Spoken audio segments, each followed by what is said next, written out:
როგორ უნდა ისუნთქოთ სწორად, რომ საკუთარ თავს და პატარას დაეხმაროთ. როცა მშობიარობისთვის მომზადების კურსებზე ამ კითხვას მისვამი, მის საპასუხო კითხვას ვსვამ. თქვენ როგორ ისუნთქათ სიახლოვის დროს? როგორც წესი, ამაზე არასდროს ვფიქრობთ, რადგან უფრო მნიშვნელოვანი საქმე გვაქვს. ზუსტად ასეა მშობიარობის დროსაც. მთავარია, შემდეგი არ გააკეთოთ. პირველი, არ შეიკავოთ სუნთქვა ტკივილის დროს. ძალიან გინდათ, რომ შეკუმშოთ და არ ისუნთქოთ, მაგრამ პირიქით უნდა მოიქცეთ. დასვენდით და ეცადეთ მშვიდად ისუნთქოთ.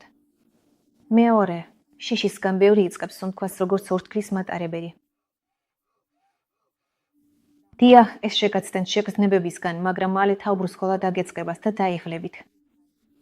როგორ ვისწავლოთ მოდუნებული სუნთქვა ტკივილის დროს?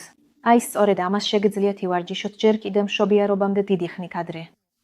მაგალითად, გააკეთეთ თავისუფალი ჩასუნთქვა და გახანგრძლივებული ამოსუნთქვა. ივარჯიშეთ კვადრატული სუნთქვა. ყველაფერს ვაკეთებთ 4-მდე დათვლით. ჩასუნთქვა, პაუზა, ამოსუნთქვა, ისევ პაუზა.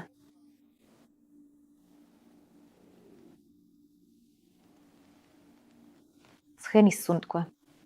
ეს მაშინაა, როცა მშვიდად სუნთქავთ და ამოსუნთქვას ვაკეთეთ მოდუნებული ტუჩებით.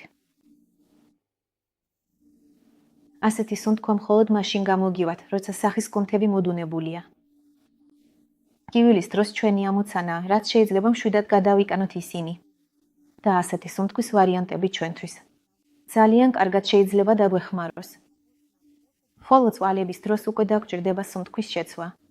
გააკეთეთ გრძელი ამოსუნთქვები, რომ ბავშვი უფრო სწრაფად ჩამოვიდეს.